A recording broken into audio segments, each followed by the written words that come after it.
नवरात्रि में जैसे माताएं कहती हैं हम नवरात्रि में माता जी का व्रत रख रहे हैं, हम नवरात्रि में ये उपासना कर रहे हैं, हम नवरात्रि में माता की ज्योत खड़ी कर रहे हैं, हम नवरात्रि में माता का अनुष्ठान, बिल्कुल करो, अनुष्ठान करना जरूरी है। आप व्रत करती हो जरूर करो, आप साधना करती हो, आपके घर में जैसा होता है वैसा करो, आपके घर में जो होता है वो करो। पर साथ में नवरात्रि में यदि प्रेमवश नवरात्रि में अगर माँ जगतजननी जगदम्बा का अम्बा का दर्शन करने के लिए माता रानी के मंदिर तक जा रहे हो तो एक पुष्प की 9 पंखड़ियां जरूर लेकर जाओ या 9 पुष्प लेकर, और वो भी नहीं कर सकते अपने घर में माँ जगत जननी को 9 चावल के दाने लाल चंदन में कर कर अर्पित करो। माँ रिझाओ, देवी को रिझाओ, और शंकर की जितनी आराधना कर सकते हो, श्री शिवा नमस्तुभ्यं, श्री शिवा नमस्तुभ्यं, श्री शिवा नमस्तुभ्यं, श्री शिवाय नमः। तुम शिव की आराधना जितनी कर सकते हो, दिल से जितनी आराधना कर सकते हो उतनी करो। भगवान शंकर को जितना रिझा सकते हो उतना रिझा। शंकर जी कह रहे हैं कि मैं नहीं जा पा रहा हूं, पर पार्वती तुम जाओगी मेरे ऊपर जल चढ़ाकर, तुम्हारे पितृ प्रसन्न मिलेंगे, तुम्हारे पितृ नाना प्रसन्न मिलेंगे, तुम क्यों चिंता करते? जाओ। अब पार्वती जी ने शिव जी का सुंदर जल चढ़ाकर अभिषेक किया, स्नान कराया, भगवान शंकर को शिवलिंग पर जल समर्पित करा और जल चढ़ाकर आज पार्वती जी पितृलोक में पहुंची अपने नाना जी के लिए। क्या देखती हैं? सुंदर स्वरूप है, इतना उमंग, इतना उत्साह, इतना त्योहार मेरे नाना जी के यहाँ कभी नहीं मना। जो शंकर भगवान को मैं जल चढ़ाकर आई तो आज पितृलोक में तो आतिशबाजी हो रही है, पितृलोक में तो नगाड़े बज रहे हैं, पितृलोक में तो सहनाइयां बज रही हैं, पितृलोक में मंगलाचार हो रहा है, पितृलोक में वाद्य यंत्रों का स्वर आनंदित कर रहा है, देवता आनंद पा रहे हैं, पुष्पों की वृष्टि कर रहे हैं। पितृलोक का बड़ा सुख। पार्वती जी को लगा कि इतना पितरों के लोक में तो मैंने कभी सुख देखा ही नहीं है, इतना पितरों का लोक में सुख है।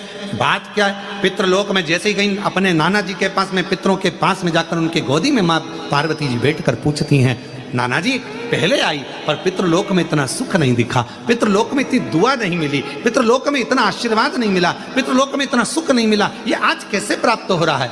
पितृलोक से पितृ नाना पार्वती से कहते हैं, देवाधिदेव महादेव पर चढ़ा हुआ जल जब हमें प्राप्त होता है, हम सारे पितृ आशीर्वाद प्रदान करना प्रारंभ कर देते हैं, वर देना चालू कर, वर देना। और मेरे भोले तेरा सहारा है, मेरे भोले तेरा सहारा है, मेरी नैया का तू किनारा है, मेरी नैया का तू किनारा है, मेरे बाबा तुझे पुकारा है, मेरे बाबा तुझे पुकारा है, मेरी नैया का तू किनारा है। हम जब शिव जी पर जल चढ़ाते हैं, वो जल 33 कोटि देवताओं को प्राप्त होता है, वो जल सारे गंधर्व अप्सरा पितर सबको प्राप्त होता है, वो जल हमारा कल्याण कर देता है। तुम खुद अंदाजा लगाइए, आज से पहले जरा अंदाजा लगा कर देखना, जिसको पत्रिका दिखाते थे वो कहता था पितृदोष है, जिसको अपना हाथ दिखाओ काल सर्प दोष है। जिस दिन से आपने भगवान शंकर को जल चढ़ाना प्रारंभ कर दिया, 1 साल 2 साल 6 महीना 8 महीना 5 महीना शिव जी को जब से जल चढ़ाना प्रारंभ करा, तब से आपको खुद महसूस हुआ होगा कि अब मेरे ऊपर पितृ दोष नहीं, काल सर्प दोष नहीं, क्योंकि मेरे शंकर भगवान ने सारे दोष मिटाकर मेरा कल्याण कर दिया है। मेरे को कृतार्थ। भगवान को रिझाने का तरीका देखते। अब कई लोग कहते हैं ये गुड़ से क्या होता है, ये मूंग से क्या होता है, ये धने से क्या होता है, चावल से क्या होता है, बेलपत्र से क्या होता है। अरे भाई, समर्पित करोगे, पाओगे तो जानोगे ना। और हमने पहले भी कहा, आज फिर कह रहे, शिव मंदिर में चढ़ी हुई बेलपत्र आप अगर उठाकर ला रहे हो, निर्माल्य उठाकर ला रहे हो, तो शंकर भगवान से बेलपत्र लाते समय आपको उठाने से पहले शिव जी के सामने हाथ जोड़कर, हाथ पसार कर कहना पड़ेगा, बाबा मुझे ये रोग है, इस रोग के लिए मुझे औषधि के रूप में आप बेलपत्र दे दीजिए। हम ये नहीं जानते, क्योंकि शिव महापुराण में लिखा है कि नर्मदेश्वर महादेव पर चढ़ा हुआ सामग्री निर्माल्य प्रसाद पा सकते हो, बाकी के शिवलिंग पर चढ़ा हुआ का भाग तो जो वैरागी होते हैं, त्यागी होते हैं, संत होते हैं, साधु होते हैं, उनके लिए होता है। पर यदि हम नर्मदेश्वर महादेव नहीं भी है और हमको रोग है, तकलीफ है, कष्ट है, तो जो बेलपत्र हम शंकर जी से मांग कर ला रहे हैं, उनसे कह कर लाओ हमें औषधि दे दीजिए, तो वो औषधि के रूप में हम लेकर आएंगे, तो वो हम खाएंगे तो हमारे शरीर को वो लगेगी। हम ये नहीं कह रहे कि आप इसी का लेकर आओ या नर्मदेश्वर को ढूंढो फिर उसका शिवलिंग लेकर आओ। कहां ढूंढोगे? आप तो औषधि मांग कर लाइए, आप उससे औषधि के रूप में मांगो। शंभो शरणे पड़ी मांगू घड़ी रे घड़ी, दुख काटो दया करी दर्शन आपो। देव ऋषि नारद ने पार्वती जी को देखा, जिनका भाग्य में बताकर आया था, जो पार्वती के पिता को मैं कहकर आया था, ये पार्वती को जो पति मिलेगा वो नग्न वेशधारी, भस्मी रमाने वाला, जटाजूट बांधने वाला, एकांत का वास करने वाला, ऐसा पति मिलेगा। तो देवऋषि नारद से कहा हम इसका विवाह नहीं करेंगे, हम इसको घर में रखेंगे। तब नारद जी ने कहा बेटी के भाग्य में सुख लिखा होगा तो सुख मिलेगा और दुख लिखा होगा तो दुख मिलेगा। तुम करोड़ों का वैभव देखकर भी दे दोगे, किस्मत में लिखा होगा तो ही तो भोग पाएगी ना, किस्मत में नहीं होगा तो भोगेगी क्या। ऐसा नीला कलर का पुष्प होता है, देखो छोटा है थोड़ा हमारे हाथ में, ये फूल का बेटा है, ठीक है, पूरा फूल नहीं है, ठीक है, फूल का बेटा है ये छोटा सा। अच्छा दिख रहा है? काय आस्था वालों दिखाओ तो सही, दिखाओ जरा बाजू में, और थोड़ा सा पास कर दो तो सबको नजर आ जाएगा, ठीक क्या? शंख पुष्प, अपारिजात भी बोला जाता है इसको, ठीक है। हर हर विराजो विराजो। तो एक पुष्प अपन कहते हैं हमारे भगवान देवादिदेव महादेव को, भगवान शंकर को बड़ा प्रिय है ये पुष्प। अब किसी से पूछा जाए, आप कह रहे हो कि शंकर भगवान को ये नीला फूल, ये शंख पुष्पी भगवान शिव को इतनी प्रिय क्यों है, भगवान शंकर को इतनी प्रियता क्यों है, कोई से पूछे तो वो बताए चाहे ना बताए, पर शिव महापुराण का संवाद कर रहा। कंठ में स्वयं मां जगत जननी ने 10 विद्या में से एक मां को याद किया, और मां तारा का एक स्वरूप मां सरस्वती के रूप में विराजमान हो गया। कंठ में रहने से विष की तपन के कारण, कंठ में रहने से विष की तपन के कारण उनका स्वरूप नीला पड़ गया।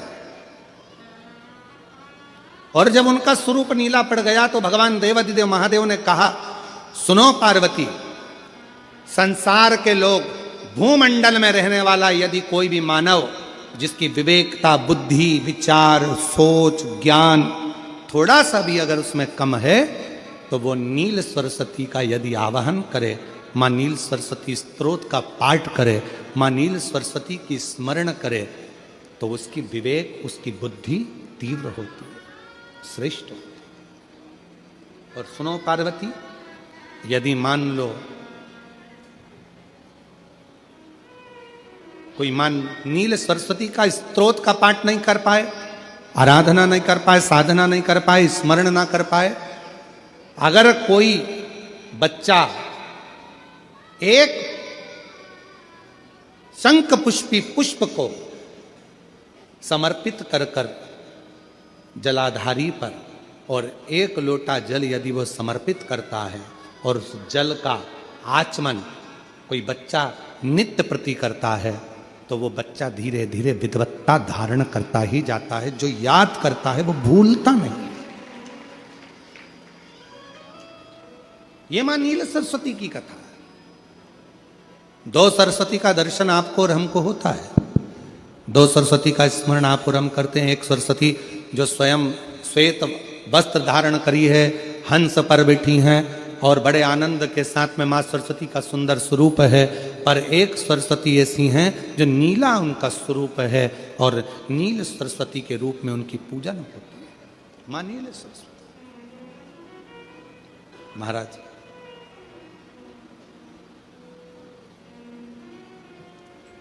जैसे कोई कोई बच्चे ऐसे होते हैं कि जन्म लेने के बाद में उनकी राल टपकती रहती है, विद्वान नहीं हो पाते, पलंग पर पड़े रहते हैं, पांव हाथ काम नहीं करते हैं और डॉक्टरों का इलाज चलता रहता है पर वो रिटर्न नहीं आ रहा है। ये इनको बढ़ाओ ना। बच्चों की मुख से राल टपकती रहती है, विद्वत्ता नहीं रहती, माइंड थोड़ा सा कमजोर होता है और शरीर भी उनका थोड़ा शिथिल रहता है। शरीर तो कई लोग कह देते हैं कि ये बच्चा थोड़ा जल्दी जन्म ले लिया इसलिए ऐसा हो गया, प्रीमेच्योर हो गया, ऐसा हो गया, वैसा हो गया। दवाइयाँ भी चलती हैं, इलाज भी चलता है, पर उसका कोई लाभ नहीं मिल पाता और वो बच्चा पलंग पर पड़ा रहता है, राल टपकती रहती है, बुद्धि काम नहीं करती।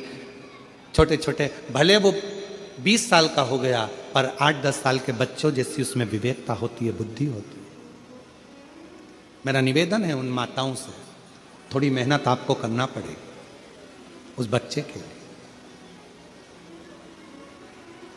अष्टमी, नवमी और चतुर्दशी 3 तिथियां पकड़ कर रखना। कौन कौन सी? जम के बोलो। अष्टमी, नवमी, चतुर्दशी। ये 3 तिथियां ऐसी हैं, चतुर्दशी अमावस्या की भी और चतुर्दशी पूर्णिमा की। अष्टमी नवमी अमावस्या की भी और अष्टमी नवमी पूर्णिमा की।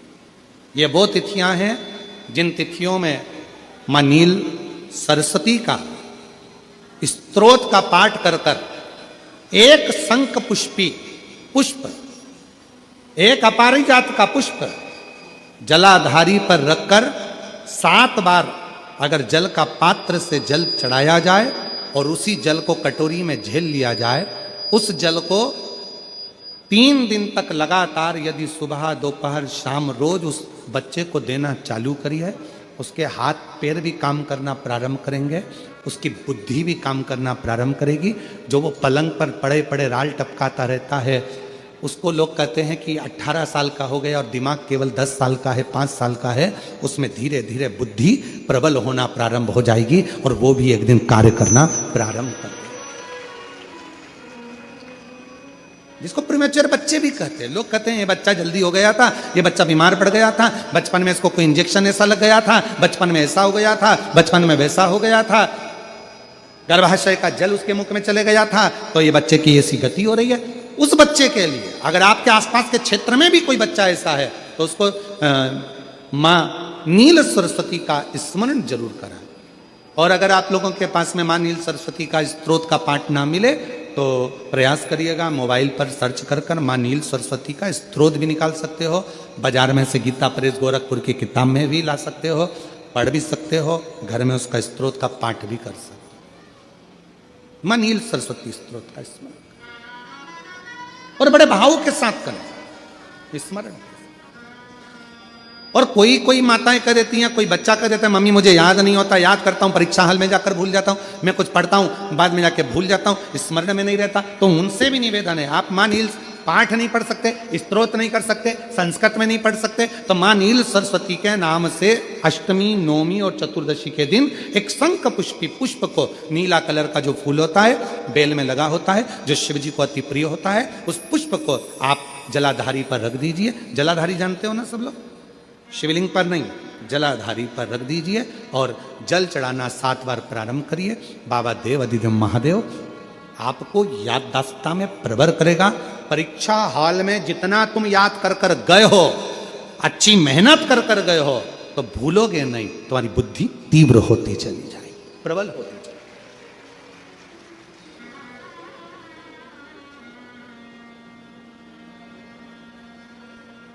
आजकल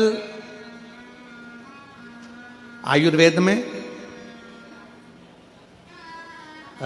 आप लोग अगर आयुर्वेदिक दवाइयाँ लेते होंगे, आयुर्वेद वालों के पास यदि जाते होंगे, तो वो भी अगर बच्चा पढ़ने में कमज़ोर है, बुद्धि से कमज़ोर है, तो उसको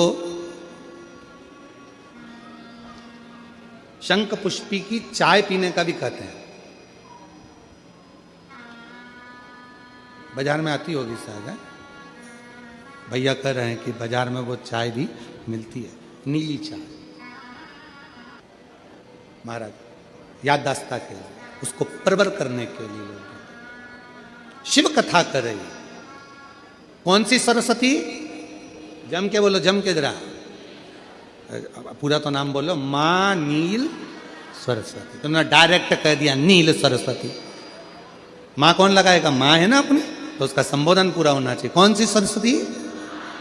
माँ नील सरस्वती का स्मरण सुख देता, आनंद देता। शिव महापुराण की कथा तो ये तक कहती है कि अगर जिंदगी में कोई नशा करने वाला व्यक्ति हो ना, जिसको बहुत दारू का नशा या चिलम का नशा या चरस का नशा या अन्य अन्य नशे, किसी को बहुत नशे ज़्यादा करता हो, और कोई नशे से युक्त अगर व्यक्ति है, बहुत नशेला व्यक्ति है, बहुत नशे में डूबने वाला अगर कोई व्यक्ति है, तो शिव महापुराण की कथा तो यहाँ तक कहती है कि बेल पत्र के बीच वाले पत्ते पर, बेल पत्र के अगर बीच वाले पत्ते पर गौ माता का घृत, गाय के दूध से बना हुआ घी अगर बीच वाले पत्ते पर लगाकर शंकर भगवान को समर्पित करा जाए, और वही पत्ते को उठाकर, उसी पत्ते को उठाकर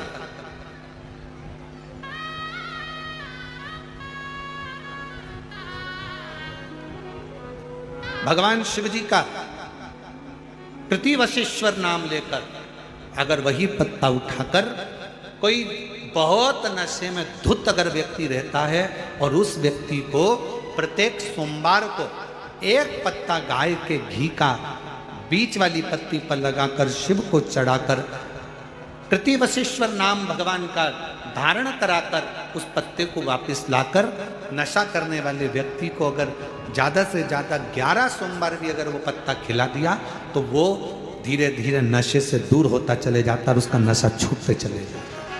कते विशेष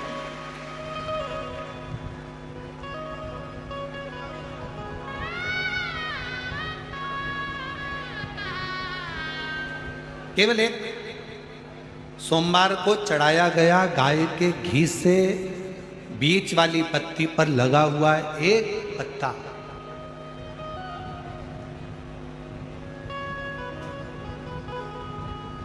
शिव जी का एक नाम है कृतिवासा। क्या नाम है? जम के बोलो जरा, कृतिवासा। सब बोलो जरा आवाज लगाकर। आवाज नहीं आई, जरा और दम के बोलो। कृतिवासा। फिर से बोलो, कृतिवासा।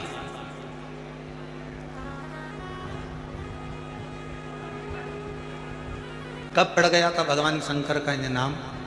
जब उन्होंने गजासुर का संहार करा था और गजासुर भगवान शिव को अपने उदर में रखा हुआ था और उस गजासुर के प्राणों को जब हरा गया था, तब गजासुर ने शंकर भगवान से एक अपना संग शिव के साथ रखने का वचन मांगा। तो शिव जी का नाम कृतिवासा पड़ गया था, भगवान शंकर का नाम कृतिवासा पड़ा था, कृतिवासा। वापिस बोलिए, क्या नाम है? कृतिवासा। कभी आप लोग काशी जाएं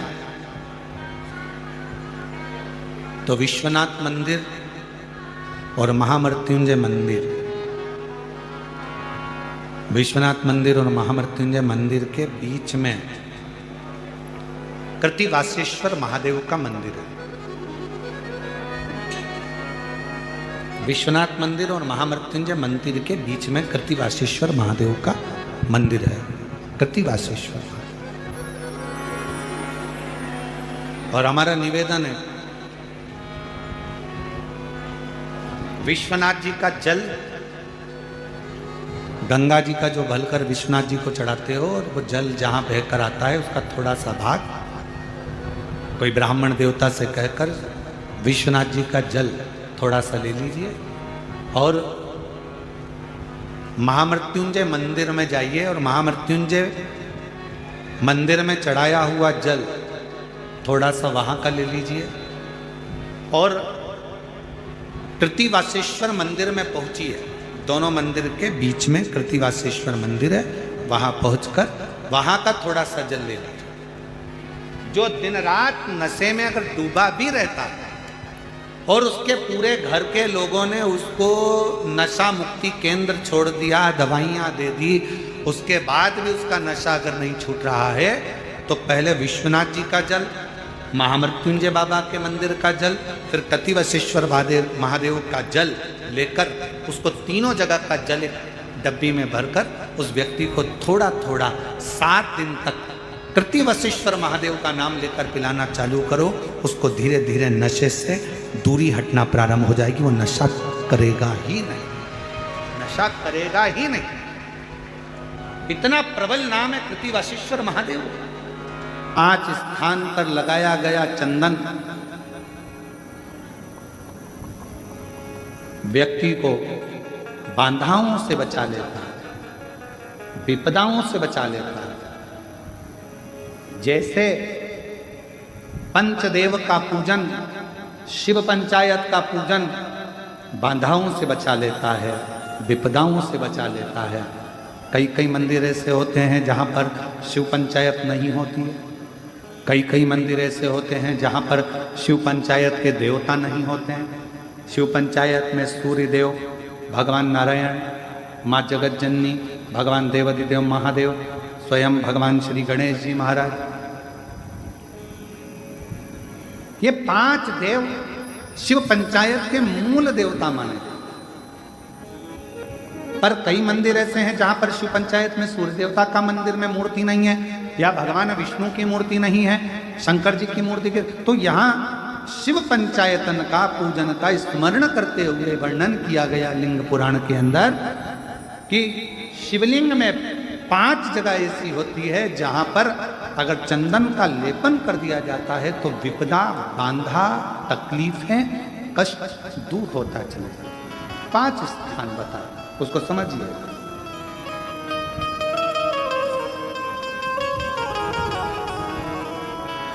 जैसे इसको देखो, ठीक है, ये शिवलिंग को अपन मान लो, इसको जलाधारी मानो जहां से जल गए था, ठीक है। ये गोल भाग जलाधारी जिस पर शिवपिंडी रखिए, यहीं पर अपन गणेश जी, कार्तिकेय का स्थान, बीच में अशोक सुंदरी का स्थान मान लो। अब इसको समझिएगा। 5 स्थान बताए। पहला स्थान भगवान शंकर के पूरे शिवलिंग का मध्य भाग, ये पूरा जो शिवलिंग है शिव जी का, उस शिवलिंग का मध्य भाग प्रथम। द्वितीय है जहां पर गंगा का अविरल धारा निरंतर बह रही है। द्वितीय स्थान गंगा की धारा का मूल बिंदु शिखा, पहला, दूसरा। तृतीय स्थान उसी के सामने जो जलाधारी का पटका दिख रहा हो, दिखता है जलाधारी का सामने का हिस्सा, भीतर का हिस्सा नहीं, जिस पे रखा है वो हिस्सा नहीं, सामने जो दिख रहा है। 1, 2 और तृतीय स्थान मां अंबा जगदम्बा के कंठ भाग पर चंदन का लेप। महाराज 3 स्थान ये बताए। चौथा स्थान जहां से जल नीचे गिर रहा है, जल गिरने का जो स्थान छोटा सा एक भाग रहता है, जितनी जगह रहती है उसके मध्य भाग, चतुर्थ स्थान। और 5वें नंबर का जो भाग बताया गया वो अशोक सुंदरी का स्थान।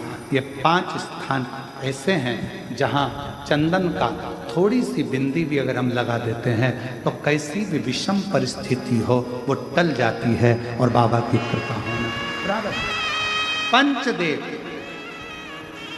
शिव पंचायत के 5 देवताओं का स्मरण कर कर, सूर्य देव, नारायण, मां अंबा, जगदम्बा, दुर्गा भवानी, भगवान देवाधिदेव महादेव, भगवान श्री गणेश जी महाराज का स्मरण कर कर पंचदेव के नाम से लगाया। पंच नहीं अपने मंदिर में शिव पंचायत नहीं विराज रही है या शिव पंचायत है नहीं, अपने मंदिरों में शिव पंचायत की मूर्ति नहीं है, तो हम 5 स्थान पर लेपन कर सकते। और हम तो यहाँ तक कहेंगे अगर कोई स्त्री हो, पुरुष हो, बच्चा हो, बूढ़ा हो, जवान हो, किसी को भी शरीर का चर्म रोग अगर हो गया है, चर्म रोग से अगर वो ग्रसित हो गया है तो दुर्वा, जानते हो दुर्वा, सोमवार की अष्टमी के दिन यही 5 स्थान पर दुर्वा को समर्पित करो और वही दुर्वा वापिस लेकर आए। और 5 दिन तक लगातार एक एक दुर्वा, जो स्थान बताए हैं, प्रथम स्थान की दुर्वा पहले, द्वितीय स्थान, तृतीय स्थान की तीसरे दिन, चौथे स्थान की चौथे दिन, 5वें स्थान की 5वें दिन उस दुर्वा का सेवन करे धीरे धीरे। ये अगर वो सोमवार की अष्टमी के दिन 5 दिवस तक लगातार उस दुर्वा का सेवन करे, डॉक्टर का इलाज अपनी जगह चलने दो, डॉक्टर को दिखाते रहो क्योंकि वो भी शिव का रूप है, पर साथ में अगर वो दुर्वा का प्रयोग करना प्रारंभ करे तो अगर चमड़ी सफेद भी पड़ जाती है या चर्म रोग कैसा भी हो जाता है, धीरे धीरे ठीक होना प्रारंभ हो जाता है। शिव पंचायत में रोग की मुक्ति के लिए, चर्म रोग की मुक्ति के लिए स्वयं भास्कर भगवान देवाधिदेव महादेव के स्वरूप आनंदमय सुखमय सूर्य देवता की भी उपासना करी शिव के साथ।